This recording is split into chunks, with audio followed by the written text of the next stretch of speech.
Hello guys, ನಮಸ್ತೆ. Welcome back to Divya vlog ಅಂತ ಹೇಳ್ತಾ ಇವತ್ತಿನ ರೆಸಿಪಿ ಬಂದು ಆಂಧ್ರ ಸ್ಟೈಲ್ನ ಪಪ್ಪು. ಇದನ್ನು ಮಾಡುವಂತಹ ವಿಧಾನ ತುಂಬಾ ಸರಳ. ಇದಕ್ಕೆ ಬೇಕಾಗಿರುವಂತಹ ಪದಾರ್ಥಗಳು ಬಂದು ಯಾವುದಾದ್ರೂ ಸೊಪ್ಪು, ಪಾಲಕ್ ಸೊಪ್ಪು ಬೇಕಾದರೂ ಹಾಕ್ಕೋಬೋದು, ಮೆಂತ್ಯ ಸೊಪ್ಪು ಯಾವುದಾದ್ರೂ ಹಾಕ್ಕೋಬೋದು, ನಿಮ್ಗೆ ಇಷ್ಟ ಬಂದಿದ್ದು.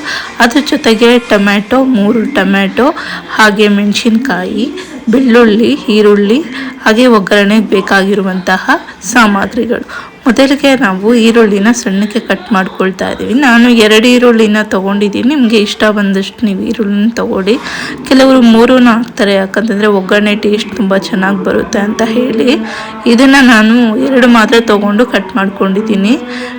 ಆಮೇಲೆ ಏನು ಮಾಡಬೇಕು ಅಂತಂದರೆ, ಸೊಪ್ಪನ್ನ ಹಾಕಿರ್ತೀವಲ್ಲ, ಸೊಪ್ಪು ಬೇಳೆ ಎಲ್ಲನೂ 1-2 ವಿಷಲ್ ಬರೋವರೆಗೂ ಇದನ್ನು ಚೆನ್ನಾಗಿ ಬೇಯಿಸ್ಕೋಬೇಕು. ಕುಕ್ಕರ್ 2 ವಿಸಿಲ್ ಬಂದಮೇಲೆ ಇದನ್ನು ಆಫ್ ಮಾಡಿ ನೀವು ಸೈಡ್ಗೆ ಇಡಿ ಅದನ್ನು. ಆಮೇಲೆ ಒಗ್ಗರಣೆಗೆ ಬೇಕಾಗಿರುವಂತಹ ಇಂಗ್ರೀಡಿಯೆಂಟ್ಸ್ನೆಲ್ಲನೂ ತೊಗೊಂಡು ಚೆನ್ನಾಗಿ ಒಗ್ಗರಣೆ ಮಾಡ್ಕೊಳ್ಳಿ.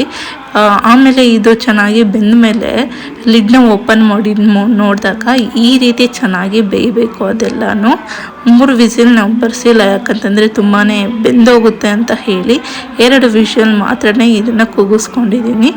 ಆಮೇಲೆ ನೀವು ಸೊಪ್ಪು, ಟೊಮ್ಯಾಟೊ, ಮೆಣಸಿನ್ಕಾಯಿ ಇದು ಏನು ಬೇಯಿಸ್ಕೊಂಡಿರ್ತೀರಲ್ವ, ಇದನ್ನೆಲ್ಲನೂ ಪಕ್ಕದಲ್ಲಿ ಇಡಬೇಕಾಗುತ್ತೆ.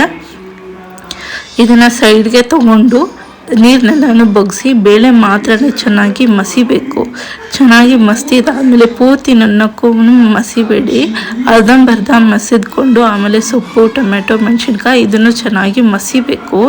ಚೆನ್ನಾಗಿ ಮಸಿದಾದ್ಮೇಲೆ ಎರಡನ್ನೂ ಮಿಕ್ಸ್ ಮಾಡಿ ಮತ್ತೊಮ್ಮೆ ಮಸಿಬೇಕು. ಇದನ್ನು ಆ ರೀತಿ ಮಾಡೋದ್ರಿಂದ ಟೇಸ್ಟ್ ತುಂಬಾ ಚೆನ್ನಾಗಿ ಬರುತ್ತೆ. ಹಾಗೆ ಬೇಳೆ, ಸೊಪ್ಪು ಎಲ್ಲನೂ ಕರೆಕ್ಟಾಗಿ ಟೆಕ್ಸ್ಚರಲ್ಲಿ ಫಾರ್ಮ್ ಆಗುತ್ತೆ.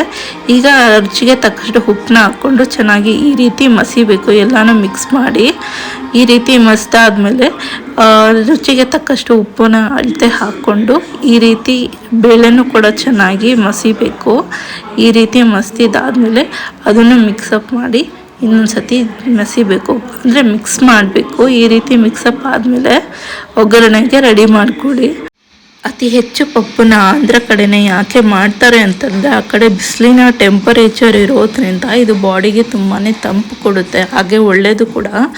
ಯಾಕಂತಂದರೆ ಇದರಲ್ಲಿ ನಾವು ಸೊಪ್ಪನ್ನ ಹಾಕಿರ್ತೀವಿ, ಬೇಳೆ, ತರಕಾರಿ ಎಲ್ಲನೂ ಹಾಕಿರ್ತೀವಿ.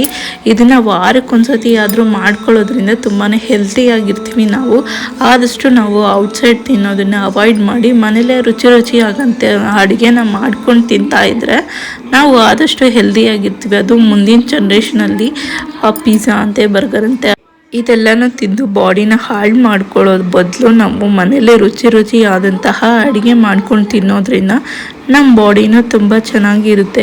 ಆದಷ್ಟು ಪ್ರೋಟೀನು ಇವೆಲ್ಲನೂ ನಮ್ಮ ಬಾಡಿಗೆ ಎಷ್ಟು ಬೇಕೋ ಅಷ್ಟು ಡೈಲಿ ಕನ್ಸ್ಯೂಮ್ ಮಾಡ್ತಾ ಇರಬೇಕು. ಡೈಲಿ ಕನ್ಸ್ಯೂಮ್ ಮಾಡೋದ್ರಿಂದ ನಮ್ಮ ಬಾಡಿನೂ ತುಂಬ ಚೆನ್ನಾಗಿರುತ್ತೆ. ಆದಷ್ಟು ನೀರು ಜಾಸ್ತಿ ಕುಡಿಬೇಕು.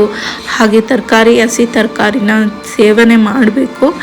ಇದರಿಂದ ನಮ್ಮ ಬಾಡಿಗೆ ತುಂಬಾ ಡಿಹೈಡ್ರೇಟ್ ಆಗುತ್ತೆ. ಓಕೆ, ಈಗ ಒಗ್ಗರಣೆ ರೆಡಿ ಆಗಿದೆ. ಇದನ್ನು ನಾವು ಕುಕ್ಕರ್ಗೆ ಮಿಕ್ಸ್ ಮಾಡ್ಕೋಬೇಕು. ಈಗ ಪಪ್ಪು ರೆಡಿ ಆಗಿದೆ ಅಲ್ವಾ, ಇದಕ್ಕೇ ಮಿಕ್ಸ್ ಮಾಡಿಕೊಂಡು ಇನ್ನೊಂದು ಸತಿ ಚೆನ್ನಾಗಿ ಮಿಕ್ಸ್ ಮಾಡ್ಕೊಳ್ಳಿ. ಈಗ ಪಪ್ಪು ರುಚಿಯಾದಂತಹ ಟೇಸ್ಟಿಯಾದಂತಹ ಪಪ್ಪು ರೆಡಿ ಆಗಿದೆ. ನಿಮಗೆ ಇಷ್ಟ ಆದಲ್ಲಿ ನನ್ನ video like, comment, share, subscribe ಮಾಡೋದನ್ನು ಮರಿಬೇಡಿ. ಮತ್ತೊಂದು ವಿಡಿಯೋ ಜೊತೆ ನಾನು ನಿಮ್ಮ ಜೊತೆ ಬರ್ತೀನಿ. ಅಲ್ಲಿವರೆಗೂ ಕೀಪ್ ವಾಚಿಂಗ್ ದಿವ್ಯಾ ವ್ಲಾಗ್.